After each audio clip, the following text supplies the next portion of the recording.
заримдаа шийтгэл. Нойлрон тэр болохгүй яах юм. Хүн бийц чадахгүй тэгэл яах юм. Шийтгэл юм шүү. Одоо бид нэр энэ байгууллагаас гараад явахтал бэрхшээлтэйгээр мэдэрдэг. Үйлчлэгээний ажилтан машин суулгаад өглөө харьлаа. Тэгэл нэг асуудалтай болох. Тийм учраас гадуур явах маш дург. Эндээ л их дуртай. Эндээ л дуртай. Эндээ юм аяgal. Тэгээ нөгөө бид нэр одоо нэг хоорондоо ярьдаг нэг санаа байдаг.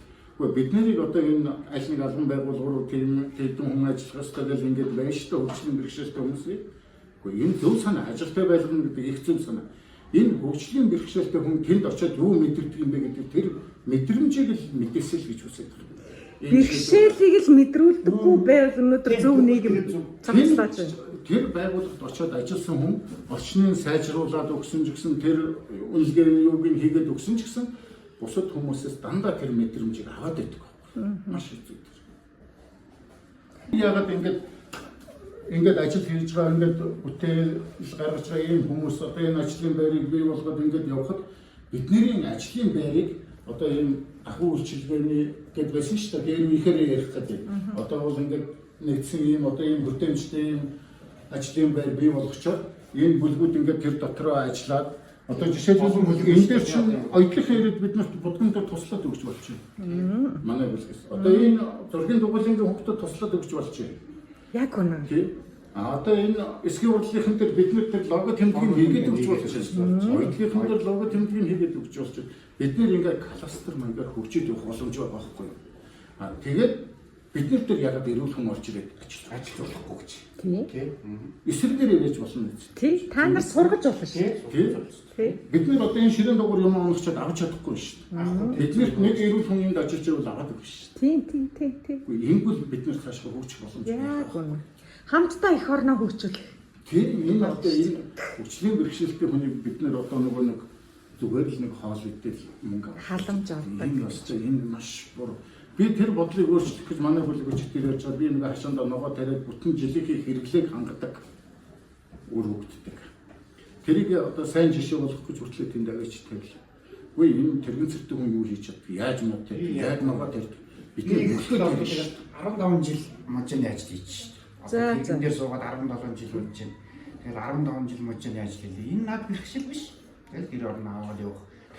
Тэгээд өвчтөн бэрхшээлтэй гэдэг нэг харам харахтал одоо шавар шиг харах. Тийм биш. Зүгээр л нэг шатны л асуудал. Яг уу над бол нөхөр хөл байхгүй л байгаас надын бүх хүч ажиллаж байгаа шүү. Шат юм уу босгоны л ажил байгаа. Тэгээд ер нь бол би хүмүүст хэлдэг. Оо надад гадуур явах шаардлага гал. Надад маш их боломж байгаа учраас би юм хийж байна. Тийм. Боломж байна. Цаг байна. Гэхдээ зүгээр нэг хаалга ариун цэврийн хэрэглэл, ариун цэврийн өрөө хоёрын л асуудал байгаа. Харин тийм ерөөсөө тийм. Тэгээд энэ гадшаа гараад явах замын асуудал. Тэгээд энэ ч одоо нэг хот шатны асуудлуудаа дээшээ өгсгөө тийм яг тийм одоо зохицуулж болохгүй асуудал биш байхгүй юу? Тийм. Ялангуяа одоо энэ шин барьж байгаа байдлуудаар дандаа тэр цахилгаан шатнууд байх. Заалтгүй одоо тэдний бүр зохицуулдаг цахилгаан шат байж шүү дээ. Орхон заавал уртд нь 6-7 гişгүүр гаддаг баг. Харин саадын нэг аждаг. Энийг бол авах асуудал. Тэн дээр ч очоод тэр шатаад болох хүмүүс асуудал биш. Гэхдээ энэ тэр нөгөө налуу замчин нь шүү дээ. Зөвхөн хөгжлийн бэрхшээлтэй хүмүүст хэрэгэлдэг юм биш вэ? Гэхдээ өндөр наснууд байна, таягтай хүмүүс байна. Хүүхэд нялхас хүртэл хэрэг болж байна. Гэхдээ тэгээд нөгөө гурлаа чирсэн хүн хүртэл тэр налуу замч ашиг. Бас одоогоос 10 жилийн өмнө 5-6 жилийн өмнө тэрнийг бодох ч одоо бас байгуулга болгон бас шаттай болсон байна нэг талаа тийм. Шийдвэр гаргах төвшөнд нь хүргээд өгөх хоёрхан санаа л байх шүү. За.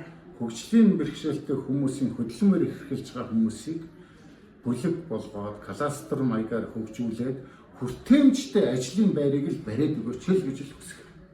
Жохон тохируулах хийгээл хүчин. Тийм. Одоо тэр л хэрэгтэй. Тэгэхээр хуучин барилгууд дээр тохируулах юм гэж яриад байгаа. Энэ үнэндээ асуудал биш. Та нар сайн яваад үзээрэй. Налуу шат байна уу байна. Ягаад ч тэрэд би гарч чадахгүй. Тэрний огцсон байгаа. Орлоо. Та нар тэр ажлын байран дээр нь тохируулах хийж тэр дотор тохируулга байна уу байна. Тэр бүгдөөс хөгжлийн бэрхшээлтэйг мэдэрдэг шүү. Тэр үнийг сэтгэл санааны дарамтанд оруулаад байна шүү дээ, тий бас. ажиллах эрч хүчин байхгүй болчихдог байхгүй юу ерөөс. Сайхан юм хийх гэл ингээд мөрөдөл бүх юм төлөвлөж ачиныг бүрх шалтгаан 2 та тулгар 3 та тулгар. За би бол яагаад ч ажиллах болохгүй юм да. энэ ирэхэд тийм байхгүй байгаа байхгүй юу ерөөс. Эндээс юмаргүй санагдтлаа энэ. Манай дарга бүр хөөжсэн гэдээ бод бид нар. Та нар цагийн менежмент заасан.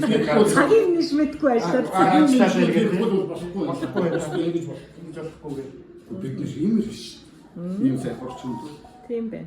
Тэгээд тэр энэ бүлгүүд ингээд бий болвол энийг ингээд цааш нь ингээд толгойтой одоо нөгөө биднээс нэг тулгуурлаж байгаа асуудал юу гэхээр бид нэр энд ингээд 10 хүнтэй болвол 5 хүнтэй болвол бид нэр энд очиж чадахгүй.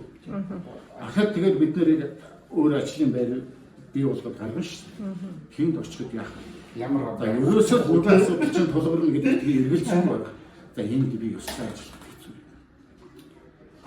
Ингүүл олон хүн ингээд ажил хийхгүй байна. Ийм сайхан баялаг нөөц бололцоо байна те. Монгол улс нэрээ ийм сайхан боловсон хүчнүүдийнхаа хүч чадлыг хүсэл эрмэлзлийг баялаг болгомоор л байна. Цаг хугацааг нь одоо бид нар үр ашигтай байлгамаар байна. Үр хүүхдүүдийнхаа ирээдүйн төлөө энэ хүмүүсийг хөдөлмөрлүүлмээр байна л да яг. Манай хүүхдүүд хүртлээ тэгж шүү дээ. Аав хийгээд биднээс суугаад байна. Нөгөөдөл чи өглөө ажилтны хүмүүс ингээл унтмаар байдаг, шөнө юм хиймээр байдаг. Би өглөө яагаачгүй 5 цагт босоод яж ээжээс агууч юм гэсэн. Хавыг тав өнөглөө нэг жаахан унтуулдаг.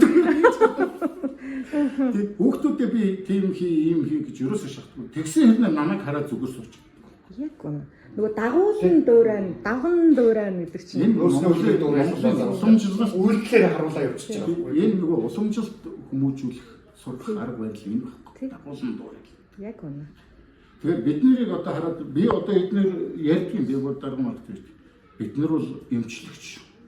Бид нар юм хийж байгаа харагдж байсан. Бид нар бусад олон хүмүүсийг эмчилж чадна гэж. Энэ сэтгүүнд нь гаццсан байгаа зүйлийг гаргаж байна. Тэхийн тулд бид нар баг болоод, бүлэг болоод, тэгээ бүлгүүд хоорондоо хамтраад кластер маягаар хүртээмжтэй ажлын байранд ажиллаад орчин үеийн технологиг бид нар эзэмших ёстой. Танах төгөөрөмжийг авах ёстой. Энэ нь хоёрын нэг л. За баярлалаа, амжилт хүсье.